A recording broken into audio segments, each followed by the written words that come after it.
So let's get started, folks. Welcome to our guests. I hope that you all can hear me. My name's Peter Gunn. Oh, there's Ty joining us. Excellent. I don't know, Allison Marsland from the Williston Admissions Office is here as well, joining the AP US Government class. This is a class made primarily, if not exclusively in this case, of juniors. And this is one of the ways that students at Williston can satisfy the junior year US history requirement that's a statewide, if not a national requirement. We offer US history, AP US history, and AP US government. So I'll tell you a little bit about the class, and then I was going to ask you briefly to introduce yourselves to us, and then we will dive into things. What's unique about the Williston version of AP US government is that we also participate in a statewide and national academic civics competition that's put on by the Center for Civic Education. They produce a textbook called We the People, the Citizen, and the Constitution. And the culminating activity for us for that is to participate in the Massachusetts State Academic Competition. That program involves the students working in small groups, responding to 3 substantive questions about American government, and then making presentations to a panel of judges and then answering questions from those judges. And we did that back in January, and we're very excited to say that we came in second in the state, did a really terrific job. So our AP US History course now shifts its focus to the AP exam. And that's what we'll be working on. That exam has been modified this year due to the circumstances that we're all contending with. And we'll be turning our attention more formally to examination preparation starting next week. So really, Williston offers AP/WTP for We the People as a course alternative. We have 2 sections of approximately 15 students. There's also an F period class that meets, and under normal circumstances, we'd all be in a room circled up together and beginning our day. So that's enough from me. If you're comfortable, would each of you be willing to just chime in for a second, unmute yourself? I'm going by the names that are on the little thumbnails here. So if you're willing to say hello, that would be great, and tell us a little bit about where you're from. So I'll start with you, Monica. Hello, my name is Monica. I'm from Mexico City. Terrific. Do you know anyone at Williston from Mexico City? Yes, I do. Okay, is Etan Laurent one of the people you know? Yes, his name is Alan Rodal or Etan Liberant. Fantastic. Etan is my advisee, so I know him well, and it's terrific to have you joining us this morning. Thank you for coming in. Abigail. Thank you very much. Hi, I'm Abigail, and I'm from Florida. Whereabouts in Florida are you from, Abigail? Mary Esther, right by Destin. And how are things there? Good. The earliest we'll go back to school is May 4th, and so we've just been doing online. You've been doing online, and how's the online been going? It's been going well. The teachers are doing a good job of communicating with you this way? Yeah, we've been using Google Classroom, and I've just been emailing my teachers and doing private comments if I need to talk to them. Fantastic. Fantastic. Thank you very much for joining us this morning. I'm not sure that I'm going to get the pronunciation here right. It looks like it's Harad D. Is that correct? Hi, it's Harada, and Harada. actually I'm a mother of Shue Harada, and he's away for a while, but thank you for having me today. You're welcome. And where are you located? I'm in Tokyo, Japan, and Okay. it's 9:40 p.m. Yeah. It's late at night. That's Right. terrific. I have an advisee who's in Tokyo, and we've figured out the time difference so that we can communicate regularly. And I also am fortunate that my parents lived in Tokyo for 8 years. Yeah, my dad worked with the airlines there. So I'm a little bit familiar with Tokyo. It's a wonderful city, and I hope you guys hope you're doing well. Thank you. Thank you for joining us. Willow, can you say hello? Hi, I'm Willow, and I live in Amherst, Massachusetts, which is just down the road, actually. You bet. Are you familiar with Williston? Do you have any friends or folks that you know who've come here? I know I know one student who used to go to Williston, and I think Shahana Morris would be in 8th grade now.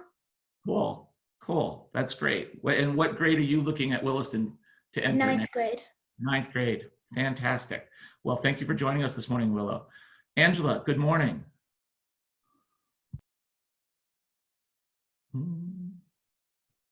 Good morning. Can you hear us? I can. Hi, we're in Saudi Arabia right now. Oh my gosh, so it's crazy time for you. What time of day is it?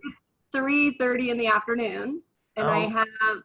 I have two incoming Williston students here with me and my husband, Kevin. Fantastic. Well, thank you very much for joining us. Good morning, Chris Dietrich, our Director of Admissions, has joined us as well. That's terrific. There's actually a student in the other section, Pooja, who is a student in AP US Government, and she's back in Saudi right now. And my advisee, Mazen Hussein, is anxious to get home. I bet. He's still stateside, but his family is in Saudi, and he's anxious to get there. So Yeah. thank you for joining us. Go ahead, Chris. Mr. Gunn, I have just one quick question. I'm actually trying to get a couple of students who weren't able to get in, but I think I see Monica, who is one of the folks that I was just going to try to reach out to. So Monica is here and introduced herself. Yes. She made it in from Mexico City. Isn't that right, perfect. Monica? All right. I'm gonna get off and try to help another student get in as well. So this looks great. Thank you, Mr. Gunn. Welcome. All right. And is it Siga? Is that how I pronounce your name? Yeah, it's Siga. Okay. And where are you from? I'm from Amherst, Massachusetts. Ah, so you and Willow have the advantage of being nearby. And are you somewhat familiar with Williston? Yeah, Okay. And what year are you looking to enroll in the fall? sophomore year. Sophomore year. Terrific. Well, thank you for joining us this morning. And I think our last guest, Sarah. Could you introduce yourself, Sarah?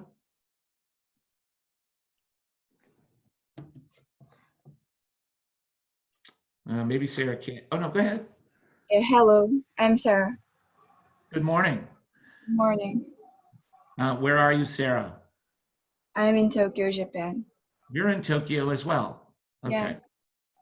All right. Well, welcome into AP US Government. And what I'm going to do is put up our OneNote. We have a OneNote learning management system, and we use it as a common resource. And I'm going to show you the page in my OneNote book and how we sort of go through a regular class. This will be different. I do want to tell our guests that I will try to take a break midway, though I'm sure I'll feel like I'm behind schedule and I'll push, but that I'm also available from 9:30 to 9:50. This class has what's called an H block. We're not using the H block formally right now while we're doing the online sessions, but I'll be able to stay online for as long as anyone would like. And you can also email me if you have any other questions. But we hope that you'll stay all the way through class. We understand that you've got a lot going on in your lives. If you need to leave before class ends, please feel free to reach out and be in touch, or to rejoin us at 9:30 if you want to ask more specific questions. Okay? So I'm going to try to share a screen with you guys now, and all the students are crossing their fingers on my behalf. And let's see if this works here. Okay, so there you go. You guys can see the lesson plan, I hope. Right, we started with the assignment, and then I copy that and I make a lesson plan. And then what I'll do next is I copy this document and then I paste it here. And then I have to do two things here very quickly. What I'll do is I will distribute this page for the students. And you can see the screen on the right asks me where. And so I put this in class notes. And then they can use this document to organize their note-taking during the class. The class is also recorded, so they can go back and look at the class at the end of the day. Okay, so it looks like we're almost done with that. I'll sync, which I hope will help you guys. And then the document should come in to all the students' class note folders as we proceed. Okay. All right, so here's my prompt for you guys. I'd like you to write a response to the question, is access to healthcare a positive liberty or right, similar to basic K through 12 education, that the government must take action to provide for all citizens or people? Or is healthcare more like college education, that the government may offer at a lower cost or subsidize for some, but not guarantee to all? So would you guys take a few moments to write about that? And then if you guys mute me, any of the guests can ask me questions, I think. And I will sort of talk over them if they're forced to hear me. They're used to doing that, but I try to start class each day with a prompt that allows the students to do some writing. It's usually drawn from current events. I think you can understand the genesis of this prompt. The goal is to give students time after they've hustled from one class to the next to sort of get settled in class, get themselves organized, begin to quietly reflect and think and sort of stretch their mind in terms of expressing ideas. Sometimes we'll do a think, pair, share out of this, and I'll have the students just turn and talk to an individual neighbor and then talk about it in the whole. Other times we just immediately jump into a whole class discussion. And one of the things that we're learning with the use of the Zoom classroom is that I can actually put them into breakout groups, something that I hope to show you a little bit later on. There's not any grading associated with the prompt. It's designed really to start the wheels turning and give the students time, I hope, to think imaginatively and creatively and to practice writing out their ideas. And today, by necessity of the schedule, we'll probably, you can see in parentheses, I have 10 minutes allotted to this. We'll probably cut that short so that we can give you a sample of each of the sections as we would normally do them. Okay. Do any of our guests have any questions about what I've done so far?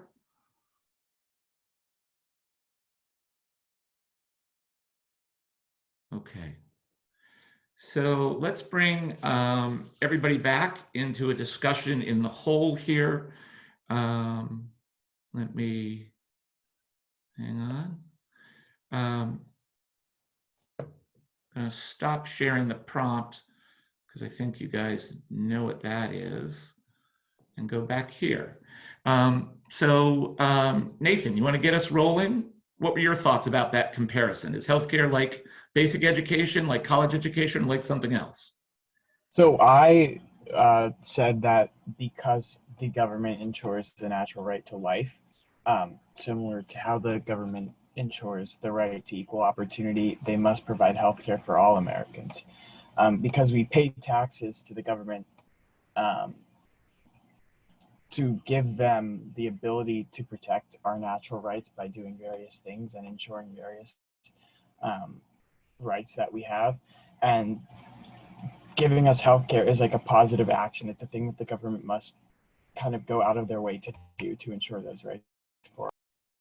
Terrific, thank you. Anaya, do you agree or disagree, or can you add to that? I agree with Nathan. My mind first went to natural rights and thinking about the right to life and what that entails. And I think that there are so many situations and circumstances in life that are uncontrollable, but I think having access to a system where you can get better if you're sick is important for a functional country. And all developed nations across the world, except the United States, have some sort of nationalized or subsidized healthcare. And America's kind of lagging behind right now. So I think it is an important right. Thank you. Does anyone think that the experience that we're going through right now is going to, say, for example, revive the issue that Bernie Sanders was making the cornerstone of his campaign for the Democratic nomination. Is this event going to push us closer to a system of national health care? Or, thank you, Monica, I love it. Do you think this will have an impact in terms of this issue with the election? Can I get a voice in on this? Thank you, Gabrielle. I think in general, whenever there's a crisis like this, people use it to reinforce whatever opinion they already had. So people who are already in favor of a Medicare for all or a single payer proposal will probably have this make them think, oh, wow, look at all the problems we have now. It's because some people aren't uninsured, so we need Medicare for all. But if you're already not in favor of Medicare for all, this will probably make you think, wow, we can't revolutionize this whole system. It's already so weak, or something like that. But since the majority of Americans support Medicare for all, I think overall it would help that movement, but it's not going to flip many people, I don't think. Okay, interesting analysis.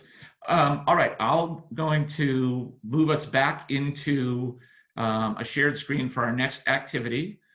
And again, back here. So I want to activate your prior knowledge with this question. You'll recall that we finished the winter assessment with a discussion about the Civil Rights Act and a comparison with the Voting Rights Act. And I asked you which was more or less constitutional than the other. And the sub-question for that is, what constitutional authority did Congress exercise in passing each act? And then I asked for bonus if you could connect that with the Heart Atlanta Motel v. U.S. or Shelby County v. Holder Supreme Court decisions. So that's a lot.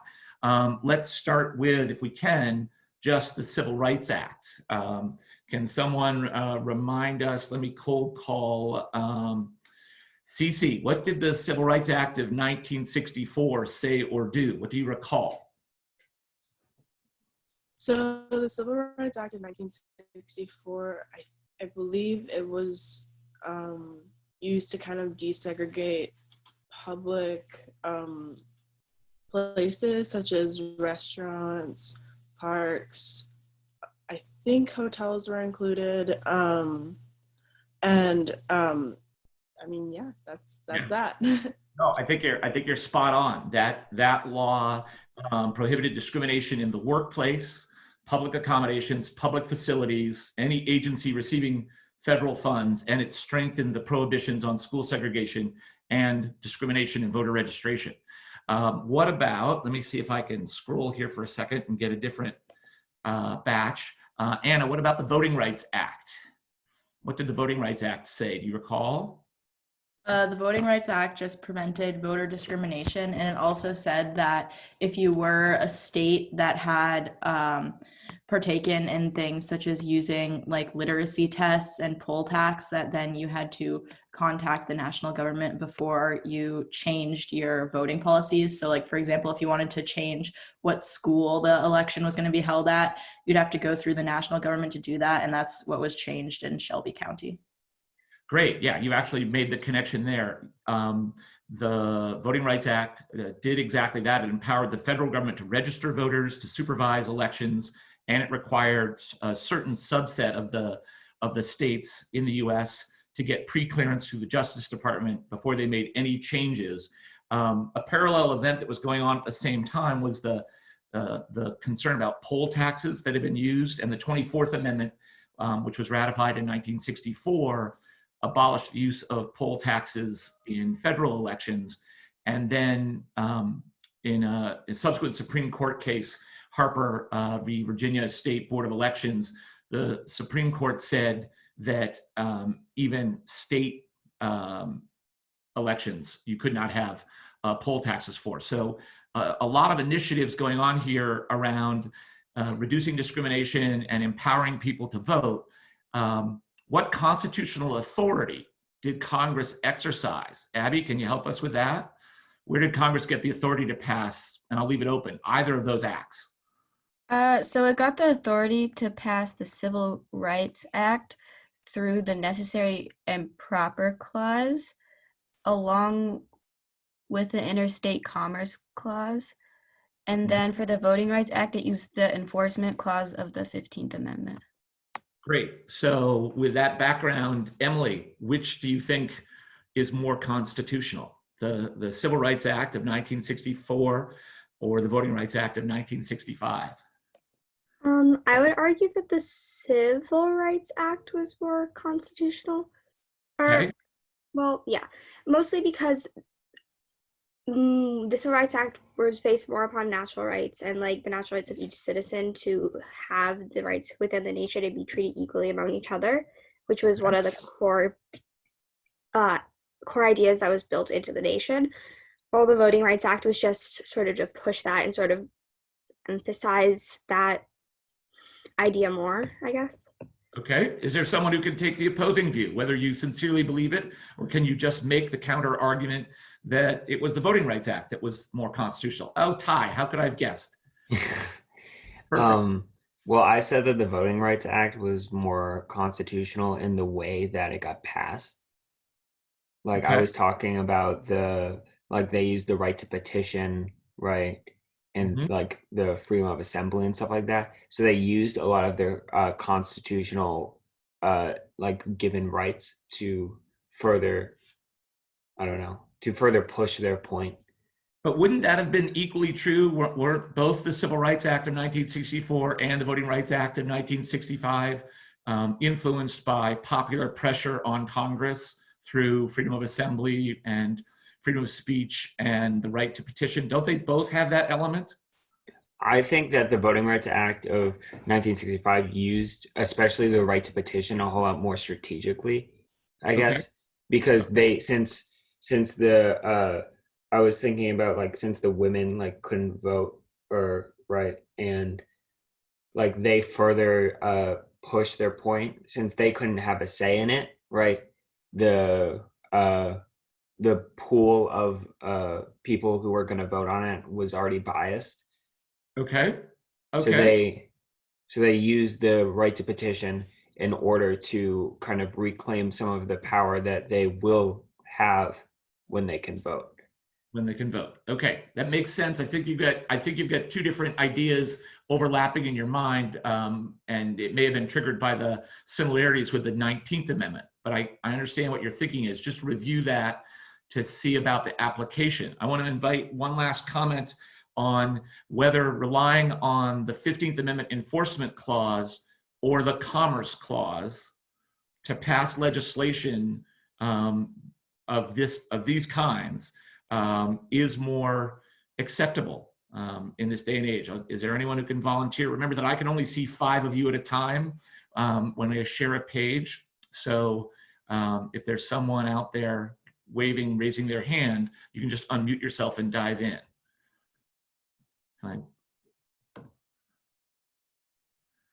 Go ahead.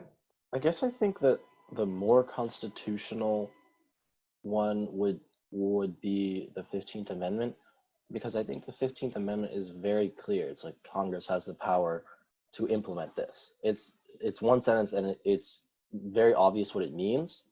Whereas the Civil Rights Act and the way it uses the Interstate Commerce Clause is saying like that it almost implies that if a business wasn't involved in any interstate commerce, then they'd be allowed to discriminate. But I mean, I think most people have an understanding of the Civil Rights Act that is that there's no discrimination for any private business.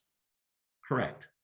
And I think you raise a really important point and a bridge to the contemporary debate today about the power of Congress. Congress often passes laws. Many people, and this is to benefit our guests, many people when they first greet the Civil Rights Act and its prohibitions against treating people differently think that it is rooted either in the Equal Protection Clause of the Constitution or in the principles in the Declaration of Independence that talk about all men being created equal. And a lot of folks are surprised to learn that much of the civil rights legislation that has been used as a tool to end segregation in American society has come out of Congress's commerce power. And there's a lot of debate about whether or not Congress is overextending itself and should actions such as these be emanating from the federal government under the Commerce Clause, or does the Constitution need to be ratified to give Congress that power? And as recently as in the 1990s, the Supreme Court began to reject laws that Congress passed or portions of laws, and the courts upheld those rejections in some cases. There's a famous case involving gun regulations where the Supreme Court struck down an act of Congress on the grounds that it was going too far with its commerce powers. And also the court struck down a portion of the Violence Against Women's Act, arguing that Congress had overstepped its authority in use of the Commerce Clause, and that responsibility for protecting women from violence in that case more properly belonged to the states. So I do think that both the Civil Rights Act and the Voting Rights Act are extraordinarily important as historical events, and they've had a huge impact on the world that we all live in today, but they're not without controversy. And we'll turn our attention to the Heart of Atlanta Motel and Shelby County v. Holder in our next class. I want to give folks who are visiting a chance to catch their breath. We've been going for about 25 minutes here. So I'm going to take a 2-minute pause and ask everybody, all the students, if you want to just stand up and stretch, run and get a glass of water. Let's reconvene at 9 o'clock and I'll stop sharing. And if any of the guests want to ask a question, you can do so. I see there's stuff in the chat. I was excited that Monica came in and said, I believe that healthcare is a right that everybody should have and the government should guarantee the basic health program to every citizen of the United States. However, the United States Constitution does not explicitly address a right to healthcare. Good. And also I got a note from Tucker. Good to have you with us, Tucker. So do any of the guests have questions or comments about what you've seen so far? Or do you also want to just take a minute to stretch your legs? That's fine as well.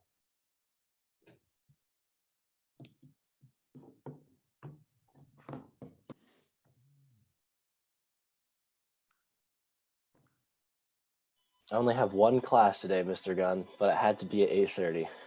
That's perfect. That is perfect. I'm glad that we got you rallied at this early hour.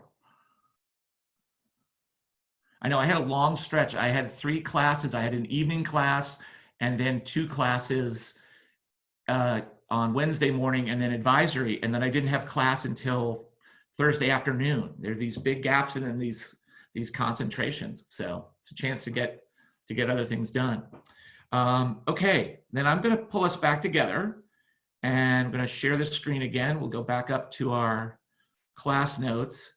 And I'll just explain for our guests that this section here called New Information, there are, the title is 10 Things You Should Know. The students in class sign up for a daily email from a magazine called The Week, and The Week actually collates and curates articles from a variety of sources.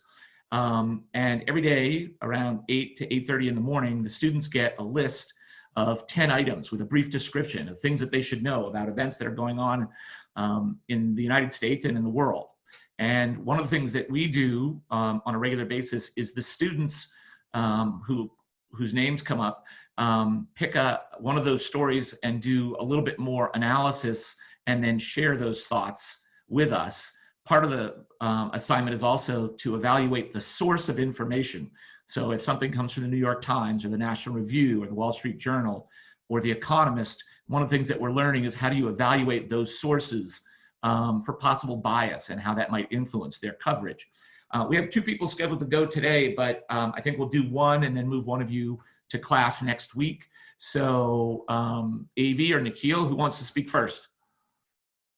AV, is it cool if I speak first?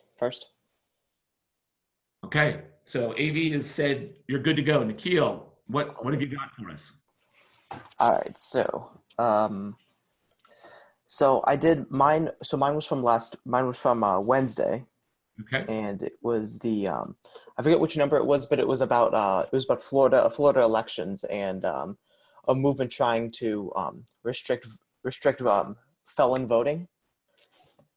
So that's just a little blurb of what it is, but I'll read the paragraph I have here. Florida, and you can hear me, right? Mm-hmm. We all can. All right, good, cool. A Florida governor, Ron DeSantis, and his fellow Republicans lost their latest bid to impose a restriction on voting for felons who have completed their sentences. These Republican governors tried to limit the reach of Amendment 4 of the Constitution of Florida on felon voting by attempting to impose a bill that made these felons pay restitution and any fines they face before their sentences have been fully served. However, the appeals court finally blocked these unfair efforts by the governor to limit felon voting. The article is from the Washington Post and was written by Bobby Kalna Calvin on March 31st, 2020, to inform the Floridians of this monumental decision that could majorly impact Florida state elections and presidential elections. There are 1.6 million Florida felons who have completed sentences, and if they regain their voting privileges under Amendment 4, then it will help to make state election outcomes and presidential election results more decisive.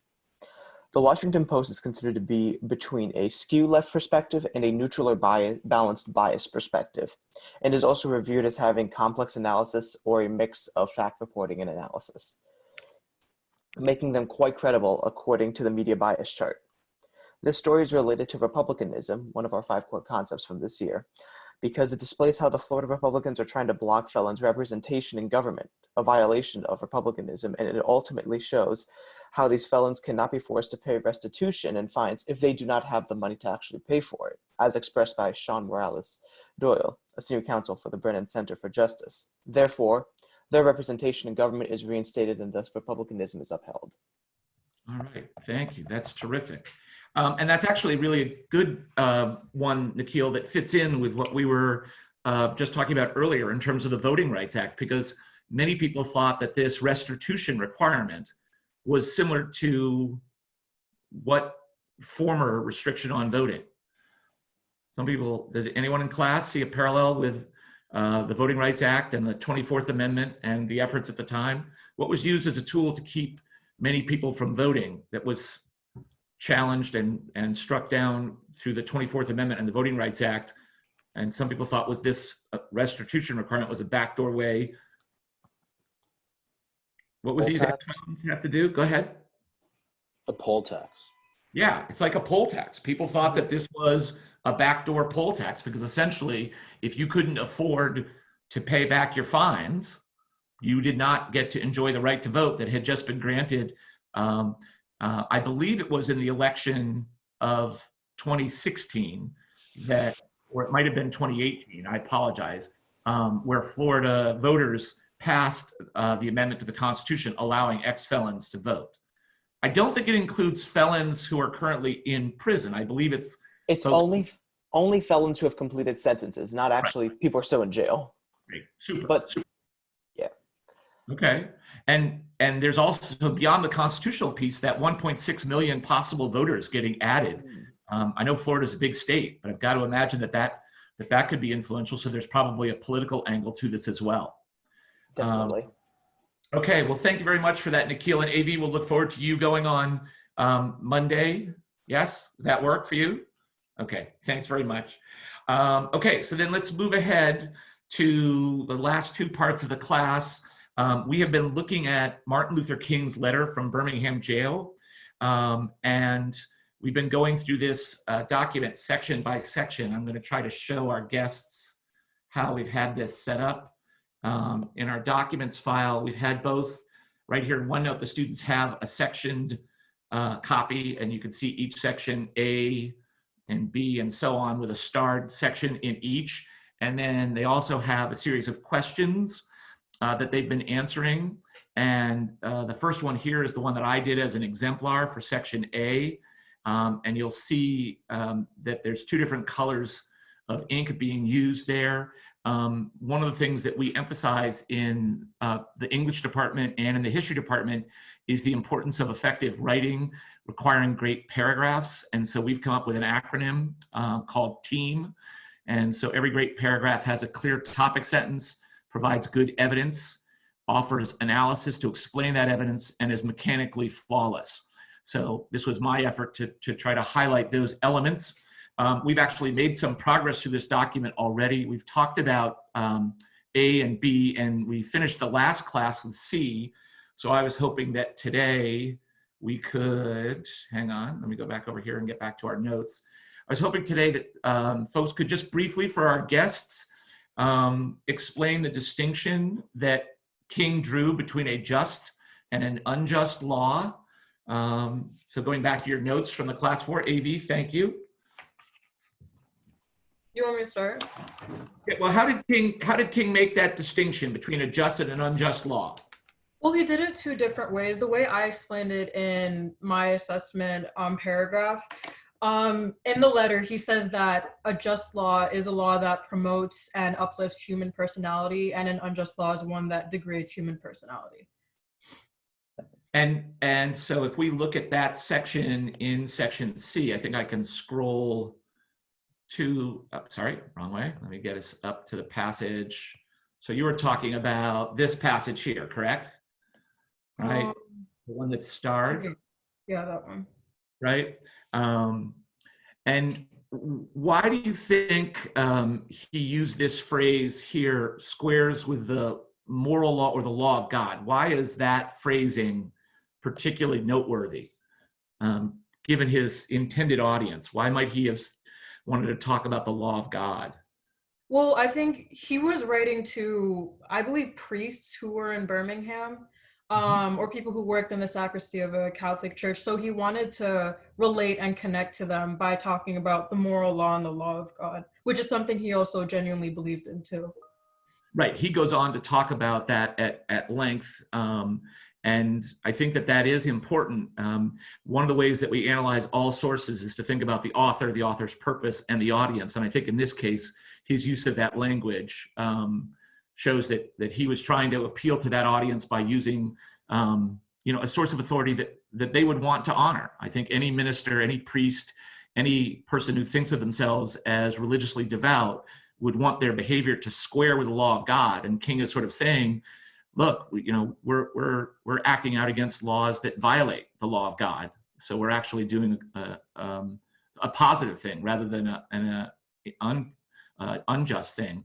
He also, down here in this section, I just wanted to highlight for folks, again, we talked about this right at the end of class. I really want to reinforce the idea.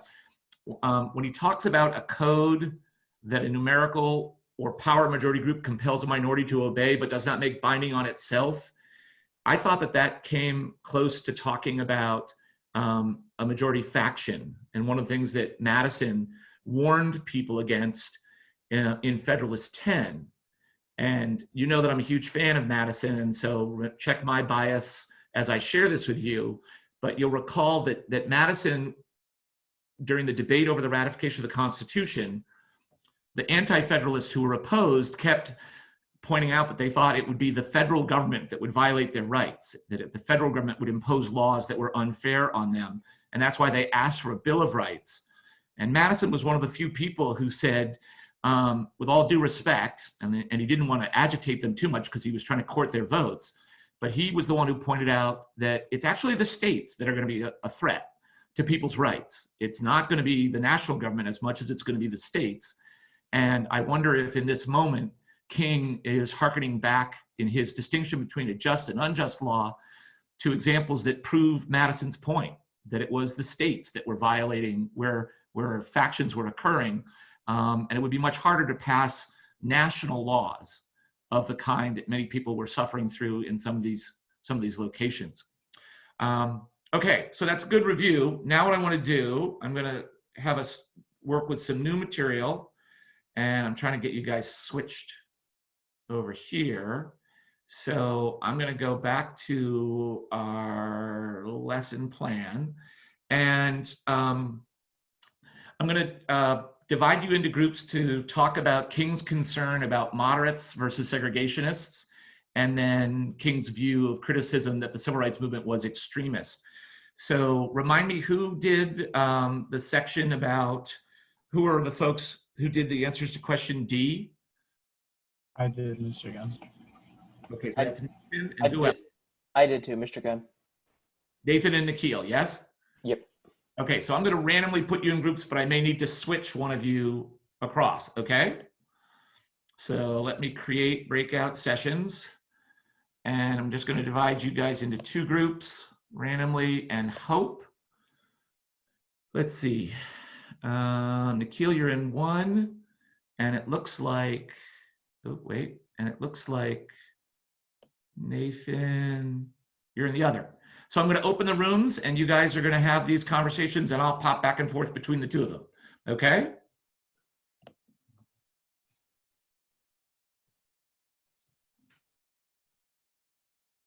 Mm-hmm.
Mr. Gunn, you're muted. Yep, looks like we've got a lot of folks back. Sorry about that. And again, I'm just mindful of the time. I know that we wanted to do one more section of the document, but I want our guests to see all of the elements of class. So I'm going to skip ahead one last time to our shared document and go back to the lesson plan for today. And so we did the review of the just and unjust law and the concern about moderates versus segregationists. I'd like to finish class if you would take a few minutes and write your thoughts about what Martin Luther King might have said. And things are moving so fast, sometimes these, quote, current events seem like old news, but you may recall that a week or 10 days ago, there was a lot of commentary about the exceptionally high number of athletes on professional sports teams who were gaining access to COVID-19 testing more quickly than ordinary people. Take a moment to write, if you would, what you think King might say about that. And since I'm going to let you then just exit class as you finish that writing, I just want to highlight the assignment for the next class for Monday. And I will I'm going to make copies of the chapter because I know some of you didn't get this book home with you before we closed campus, but I want you to read chapter 8 in the book that we started reading for our summer reading. And as you read Feynman's discussion of federalism, consider how his analysis of the US response to the Hurricane Katrina anticipates some of the things that we're talking about today. Okay, so take the remaining, I've got about 3.5 minutes. Write your thoughts about what King would say about athletes on professional sports teams gaining access to COVID-19 testing more quickly than ordinary people. Okay. Mr. Gunn, just to make sure, the book is the 13 American Arguments, right? Yes, 13 American Arguments, chapter 8, local versus national authority. And I will be making a copy available. We do have permission. Since you guys all own the book and bought the book, I can make a copy. This is William's old copy, which surprisingly has fewer notes in it than my copy. Actually, you'll have to work around some of his notes, but I'll make a copy of it that for those of you who don't have your book, you can read it. Thank you. You're welcome. Okay, so I'm going to stop sharing because you guys can see that in OneNote and come back. I see that we still have a handful of our guests who are with us.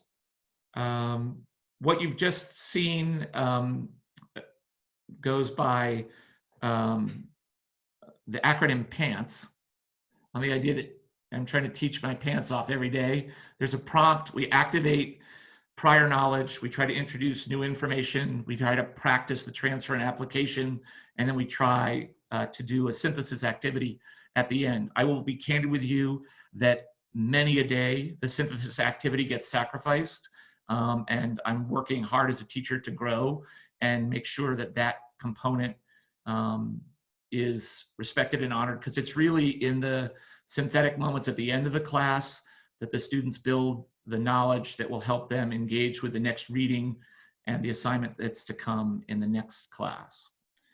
So I'm really delighted that you came and visited Williston today. I wish that we could be meeting all of you in person. I think, you know, the class that you got to see, I know that every teacher will say every class is terrific. I look forward every day to getting a chance to work with these students. I know a couple of them. We didn't hear from Matt or Sonia today. I think got just about everybody else in at least once. But trust me, they would have made equally interesting and thoughtful remarks. And it's really, you know, a great group. My own two sons are Williston students. One is now a sophomore in college, and one is in the middle of making a decision about where he will attend college next year. The younger son took this class last year and survived having a class with his dad. But both of them have thrived at Williston because people like Miss Marsland, who's been visiting today, and Mr. Dietrich, who was here before, and some of the other teachers that you may meet as you're doing your online searches of schools. I think one of the great things about Williston is that we have really wonderful, caring adults who work really hard to support you guys, young people, we let you fail. We don't guarantee that you're going to succeed because we know that if there's no risk of failure, the success isn't as deeply felt. But we provide a heck of a lot of support. And in those rare occasions when you do struggle or fail, we help you pick yourself up and get going again. And I think that's really what makes Williston a great place for me as a teacher, and certainly for my wife and I as parents of two boys who went through the school, really appreciative of what a great place it can be. So I hope you'll come join us in the fall. It'd be great to have you in class, or perhaps you know, in a dorm where I do dorm duty, or on a team that I coach. If any of you play squash, please keep practicing. You see Sonia is smiling. Sonia and where else? And Emily are the captains elect of our squash team. Anyway, for all the folks in AP US Gov, you can take off. If any of the guests want to stay, I'm happy to stay here and chat with you some more.